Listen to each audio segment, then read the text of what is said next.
신의 없는 세상 오늘 38강 하겠습니다.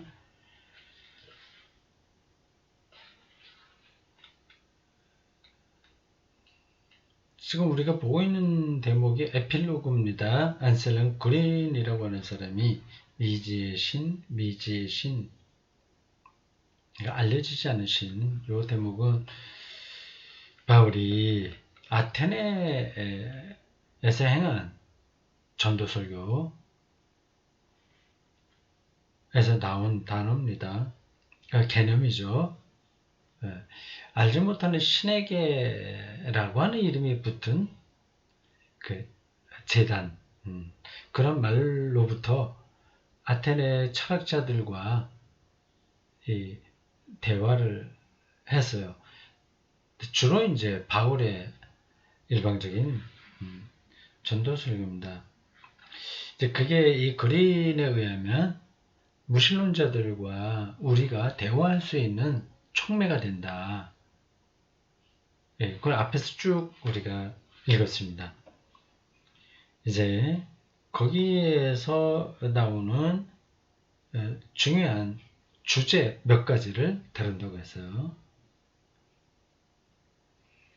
무신론자와 우리 하나님을 믿는 자 사이에 아뢰오하고 전도설교에서 나오는 핵심 주제 몇 가지 이제 할 겁니다. 이런 것들은 뭐 반드시 무신론자라는 대상하고의 그 대화 주제에 머무는 게 아니라 우리 자신의 문제인 거예요.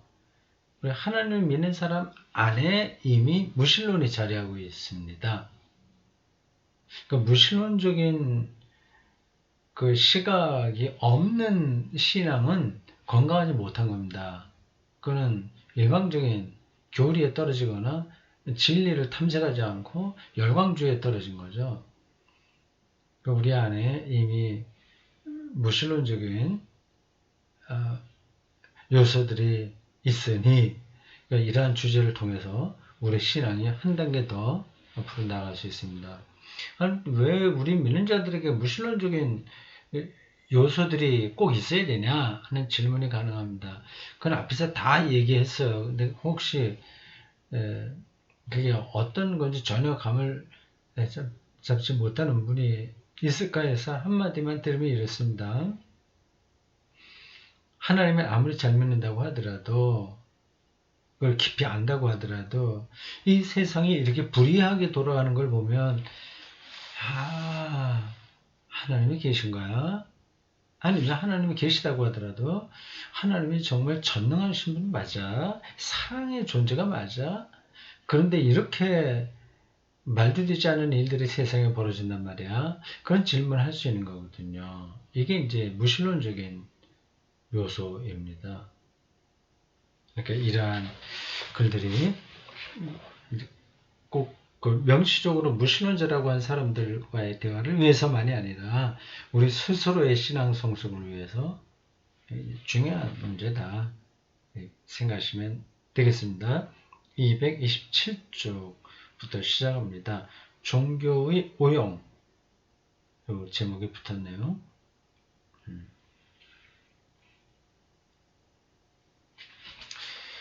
세상을 휩쓸고 있는 전쟁들의 책임이 종교에 있다며 비난하는 무신론자들이 많다.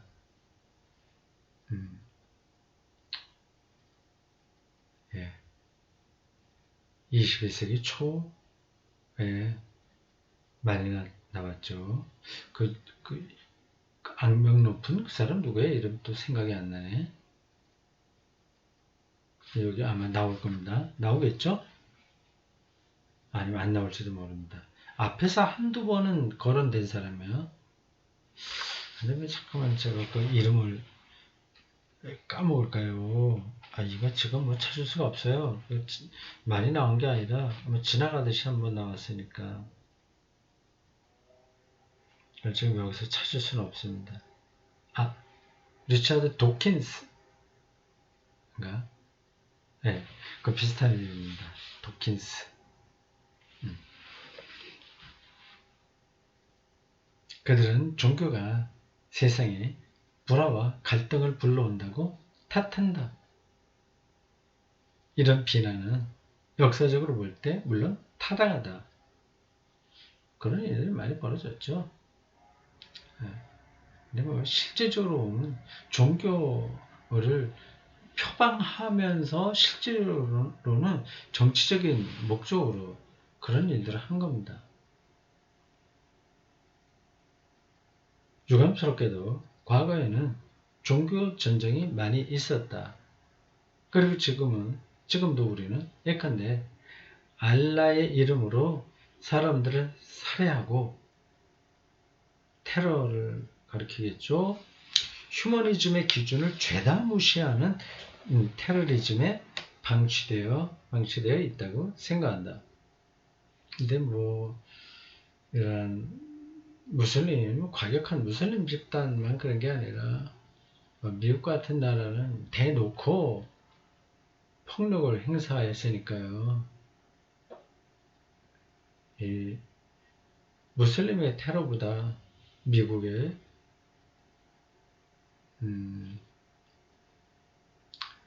태도가 사실 더 문제가 많죠.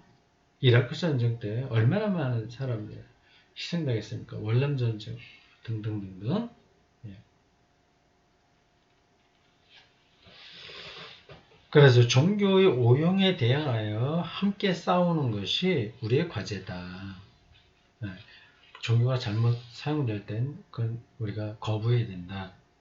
우리 그리스도인들은 종교를 단순히 변호할 게 아니라 무신론자들과 함께 종교가 어느 때 어떤 이유로 전쟁의 근원이 되는지 연구해야 한다. 책임이 있으면 책임져야 되고, 그리고 누명을 썼으면 누명을 또 벗어야 되고, 그건 시시비비를 그런 데서 가리는 게 옳죠. 종교가 이처럼 쉽사리 오용되는 원인은 무엇일까? 인간이 종교를 자신의 진실을 회피하는 데에 이용하는 것이 그 한 원인이다. 그 도피하는 거죠. 옳고 그름에 대한 생각을 아예 하지 않고 그냥 뭐 하나님이 뭐라고 하셨어, 뭐 알라가 뭐 명령했어, 이런 식으로 하는 거죠. 그리고 자기들의 경전을 자기 식대로 해석해서 그냥 그것만 무조건 따르는 거죠. 보편적 진리와는 거리가 멀죠. 종교가 걸어야 할 정상적인 길이란 내가 내 안에 있는 모든 것을 가지고 신을 만나고 그 모든 것에 신의 영이 스며들어 변화되는 것이다. 그런데 어떤 사람들은 자신의 평범한 면모에서 벗어나기 위해 종교적 이념 속으로 도망간다. 뭐 자기가 이것저것 고유하게 생각해서 삶에 대한 책임을 갖고 살기 힘드니까 그러면 그렇고 그런 평범한 사람이 되니 아예 종교에 완전히 몰입해 버린다? 그 얘기인가 보죠. 종교적 이념. 그들은 서둘러 웅대함 속으로 달아난다. 뭐 알라를 위하여, 뭐 하나님을 위하여, 뭐 이런 식으로 가는 거죠. 그들은 자신을 뭔가 굉장한 것으로 여기면서 열등한 자신을 보상하려 한다. 웅대함 속으로 들어간 그들은 인간적인 기준에는 눈이 멀게 된다. 뭐 옳고 그름에 대해서는 눈이 먼 거죠. 그들은 자신을 진정한 신앙인으로 느끼면서 불신앙인들을 얕잡아 본다. 그걸 혐오하죠. 혐오. 인간은 누구나 자신 안에 신앙과 불신앙을 함께 갖고 있다. 그러나 제 마음속의 불신앙을 인정하려 하지 않는다. 마음속에 거림직한 거 있거든요. 믿기 힘든데 근데 그렇게 그거를 의심하면 또 믿음이 없다는 소리 들으니 또 과격하게 그쪽으로 달려가는 겁니다. 불신앙을 밖으로 투사하여 모든 불신앙인을 죽이려 든다. 심리적으로 이러한 게 인간에게는 있죠.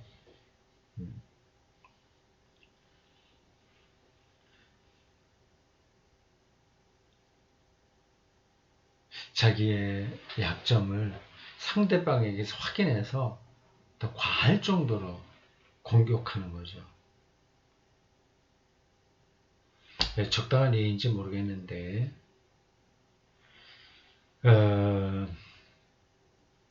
작년 후반기 조국 사태 있었죠. 거기에 72비 이건 잘못하고 이건 어느 정도 이렇게 중심을 잡고 말하는 거는 필요하죠. 어느 누구도 그 완벽하게 선한 사람은 없으니까. 근데 완전히 마녀 사냥하듯이 그렇게 하는 사람들이 제법 있었잖아요. 그거는 자기들이 속에 있는 약점을 거기에 투사시키는 겁니다. 자기도 저렇게 강남 좌파처럼 살고 싶은데 그건 못해. 그 욕망이 있는 거죠. 근데 그게 안 됐으니 그 한 사람을 그가 행한 잘못보다 과도할 정도로 공격하는 거죠. 예.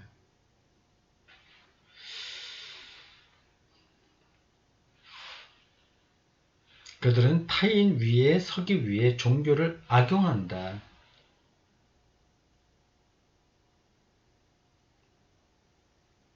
그렇습니다. 참 사람이 약해요. 여러 가지로요. 심리적으로도 그렇고. 제가 그렇게 공격하면서 왜 그런지 자기도 불안할 거래요. 근데 그렇게 되는데 어떻게 합니까?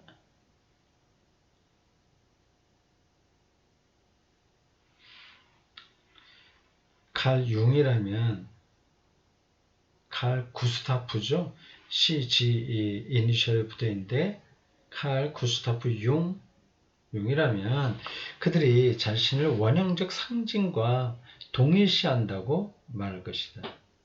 그들은 자신을 예언자나 순교자처럼 진정한 믿음의 변호자라 생각한다.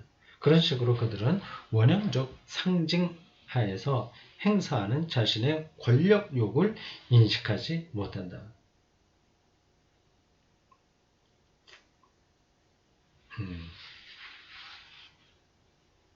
그리스도인들과 무신론자들은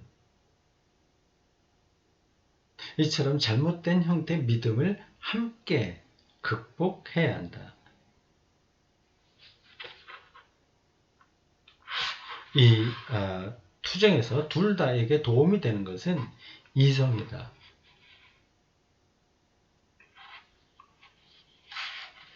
신앙은 이성과의 내적 연결이 필요하다. 근데 교회에서는 이성적으로 생각하지 마. 보통 그런 흐름이 있죠. 어처구니없는 얘기예요. 그 이성은 하나님이 사람에게 주신 귀한 선물인데 옳고 그른 거, 흰 거하고 흑인 거 이걸 구분할 줄 알고 논리적으로 생각할 줄 알고 1 더하기 1은 2다 이것만 가르쳐주면 그 다음에는 이제 2 더하기 4는 6이다 이런 것까지 알게 되는 게 이게 이성이거든요. 뭐 이성도 선험적 이성 등등 여러 가지 나눌 수 있지만 어쨌든 어떤 것을 논리적이고 종합적으로 판단할 수 있는 능력을 이성이라고 합니다. 그냥 좋은 거잖아요. 근데 그렇게 생각하면 교회에서는 안 된다. 자꾸 그렇게 가르치니까 답답한 거죠.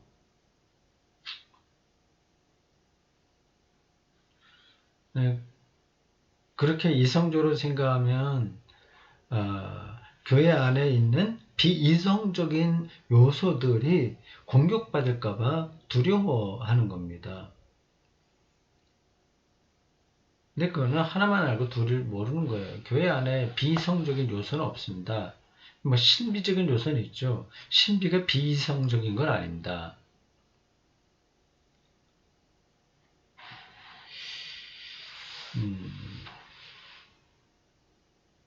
이성을 신학에서 가장 중요한 그 토대로 삼은 신학자가 그 볼파르트 판넨베르크입니다.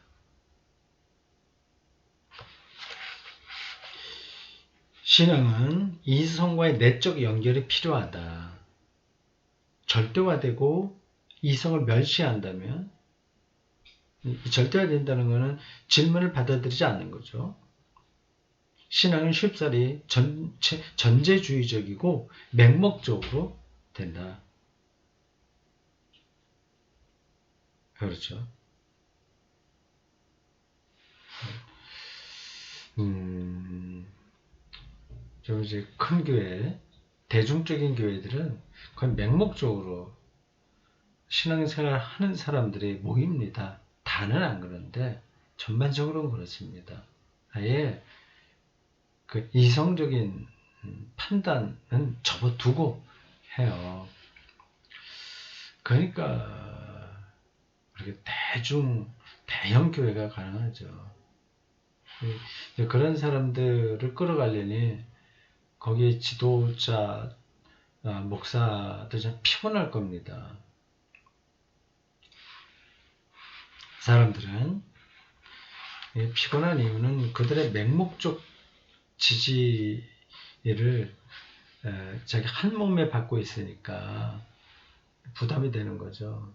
자기가 그렇게 지지를 받을 만한 능력이 없다는 것을 자신은 알거든요. 근데 그거를 가리고 뭔가 허상을 내세우면서 좀 꼭두각시와 같은 거죠. 그렇게 자기가 이중적으로 사람들 앞에 서야 되니까 좀 불편한 거죠. 근데 그것도 그냥 몸에 배면 뭐 불편한 것도 없습니다. 사람들은 신의 의지 뒤에 숨는다. 신의 의지라는 것이 실은 자의적이고 흔히 자신의 의지와 열등감의 투사에 불과함을 전혀 알아채지 못한다. 하나님이 그렇게 나에게 그렇게 부르셨어, 하라고 하셨어, 하나님 음성을 들었어, 뭐 이런 식으로 하는 거죠. 근데 그게 자기 열등감, 그리고 자기 의지의 투사다. 그걸 이제 모르고 하는 거죠.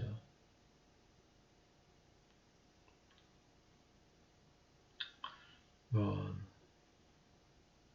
태극기 부대, 거기 앞에 서는 목사들이 그런 경향이 아주 강하죠.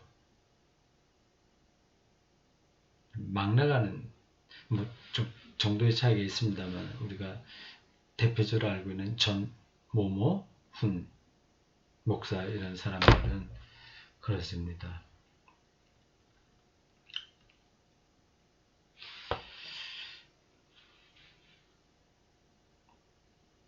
신앙은 비합리에 빠지지 않도록 이성과의 대화가 필요하다. 이성은 하나님의 선물이다. 그리고 신앙은 비이성적인 게 아니다. 신비한 것이긴 하되 비이성적이지 않다. 그건 분명하게 알고 있어야 됩니다. 자, 종교가 오용되는 것에 대해서 무신론자와 우리는 같은 길을 가야 된다. 그러는 겁니다. 한국에 종교가 그렇게 오용되는 경우가 참 많습니다. 반정부 투쟁 이런 것도 종교가 오용되는 상태로 하고 있죠.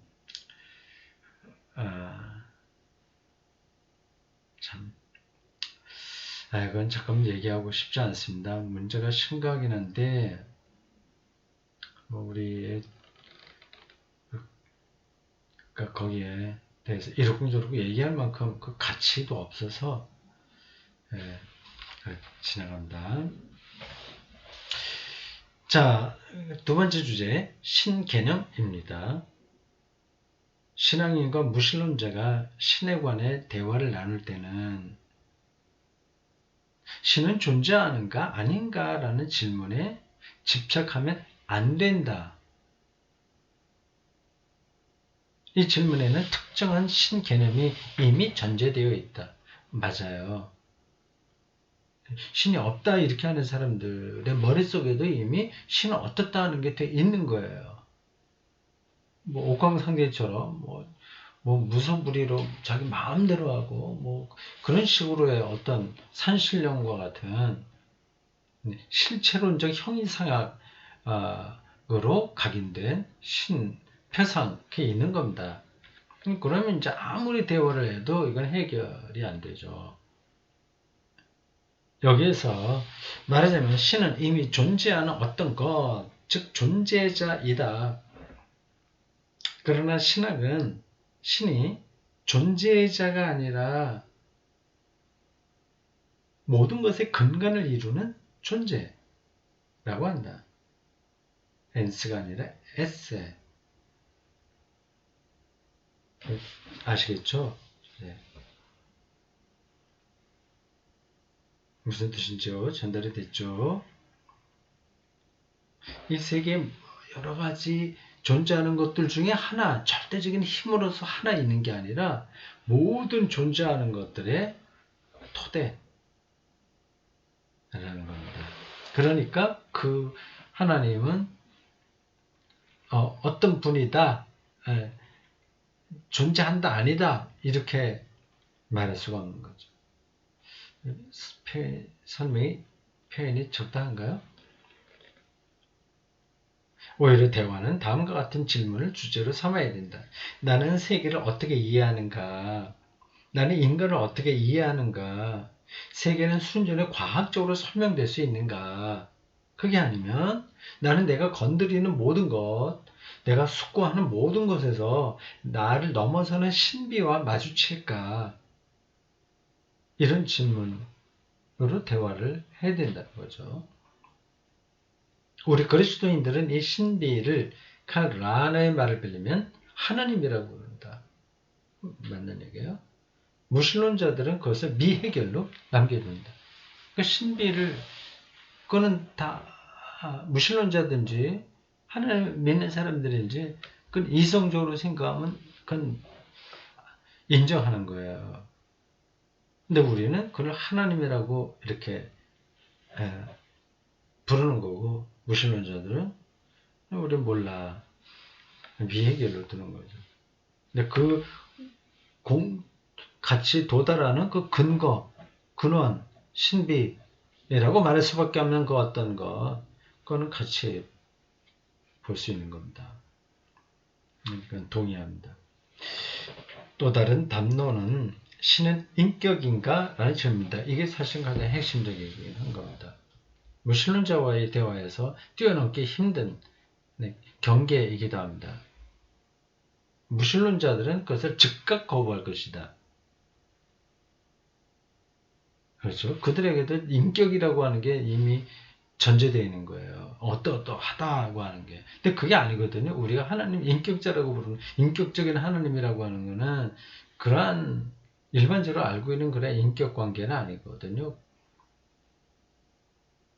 그러나 그들의 의심은 우리 그리스도인들로 하여금 우리가 하나님을 인격이라고 지칭할 때 그로써 우리가 무엇을 말하고 있는지 더 면밀히 숙고하게 한다. 결코 하나님은 우리가 인간적인 인격을 상상하는 것 같은 그러한 의미의 인격이 아니다. 제가 바로 앞에 설명한 겁니다.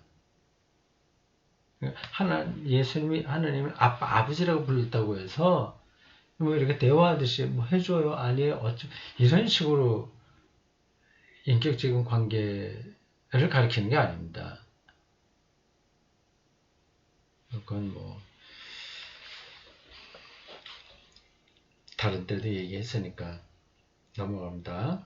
하나님은 이루 말할 수 없는 신비이며 또한 계속해서 그러할 것이다.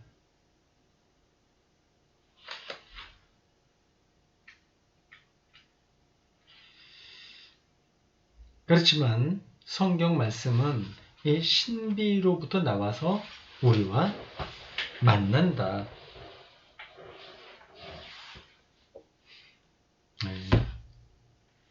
신비 얘가 아주 실질적으로 느껴져야 되는데, 근데 이게 말 자체가 우리 일상적인 게 아니라서 뭔가 좀 확 와닿지 않을 수 있어요.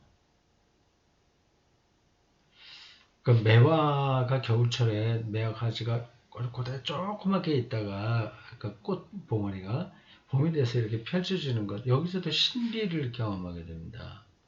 그렇잖아요. 어떻게 그 나뭇가지에서 꽃이 나올 수 있어요? 우리는 그걸 너무 자연스러운 것으로 봐서 당연하다고 생각하는데 그렇게 당연한 건 아닙니다. 뭐가 없다가 생긴다고 하는 것이 신비인 거고요. 또 우리가 지금 이거 온라인으로 제가 강도하지 않습니까? 한 20년 전쯤으로 시간을 돌아가 보세요. 그때 여러분은 각자 따로 살았고 저도 따로 살았습니다. 근데 20년 전에 그 시점으로 볼 때 20년 후가 되면 이 온라인 강의로 이 책을 읽고 뭐 이렇게 들을 거다고 하는 걸 상상할 수 있습니까? 이건 전혀 할 수 없는 겁니다. 어떤 원인에 의해서 결과가 이렇게 이루어진 것도 아닌 거예요. 좀 무수한 우연이 겹쳐갖고 이런 일들이 벌어지거든요. 그걸 신비라고 하는 겁니다. 됐죠?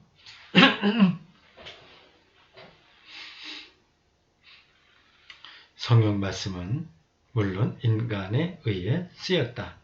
그래도 우리는 그런 인간의 말에서 뭐라 형용할 수 없는 하느님의 신비가 우리에게 말을 걸고 있음을, 우리는 이 하느님에게 응답해야 함을, 우리는 책임이 있음을 예감한다.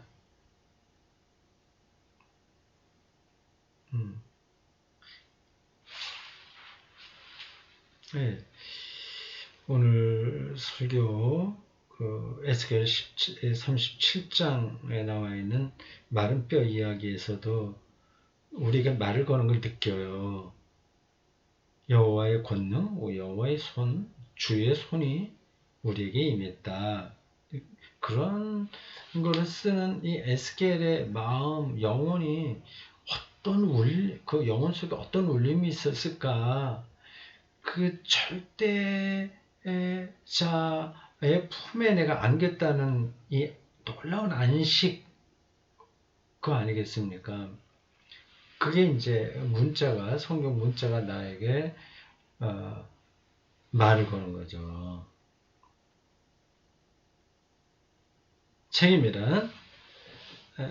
책임이라는 개념에 대해 숙고하다 보면 결국 우리가 응답하고 있는 한 인격을 만난다. 하나님은 신비한 작용일 뿐 아니라 우리에게 말을 걸고 우리를 자극하며 책임을 요구하는 인격이다. 하나님이 인격인가에 대한 물음은 결국 우리 자신의 인격 존재에 관한 물음이다. 우리가 고유한 퍼스널리티가 있잖아요. 우리에게. 그건 아주 고유하지 않습니까? 흉내낼 수가 없어요. 비슷하다가 하더라도 결국은 다릅니다. 손금이 다르듯이 다 달라요. 자기 고유한 인격으로 살아야 된다는 것을 하나님의 인격적인 존재라고 하는 말이 담고 있다는 겁니다. 불교 신자들이 믿고 있는 것처럼 나는 소멸될 인격일까? 아니면 나의 인격은 그리스도인들이 믿는 것처럼 하나님 안에서 영원히 구원될까? 온갖 긍정적인 진술에도 불구하고 우리는 무신론자와 불교 신자의 의심이나 다른 방식으로 신을 믿는 사람들의 의심 역시 늘 진지하게 여겨야 된다. 그렇죠? 그들도 근원적인 진리를 탐색하고 있으니까 귀를 열어야죠. 대화가 가능합니다. 그들이 신을 인격으로 말하지는 않으나 어떤 책임감을 그리고 진리의 소리를 듣는다고 하는 것을 인정하잖아요. 그게 바로 신의 인격성이다 말을 할 수 있는 거죠. 그들도 깨우침을 얘기하지 않습니까?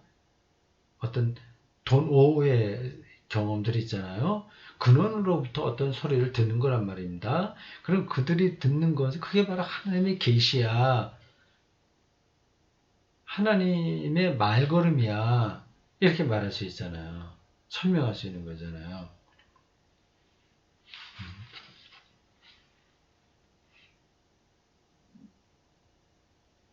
네. 그래서 우리는 신과 믿음에 관해 입을 열 때 자만하지 않게 된다. 그래도 우리는 파악할 수 없는 이 신비 안에서 사랑인 신을, 사랑 안에서 당신 얼굴을 우리에게 비추는 신을 예감한다.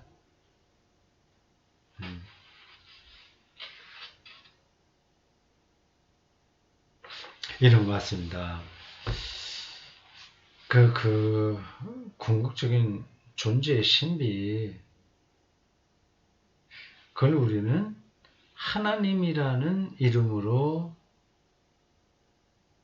경험하고 해명하는 거고, 무신론자나 불교 이런 데서는 하나님 이름 아닌 것으로 그 현상에 집중하는 거죠.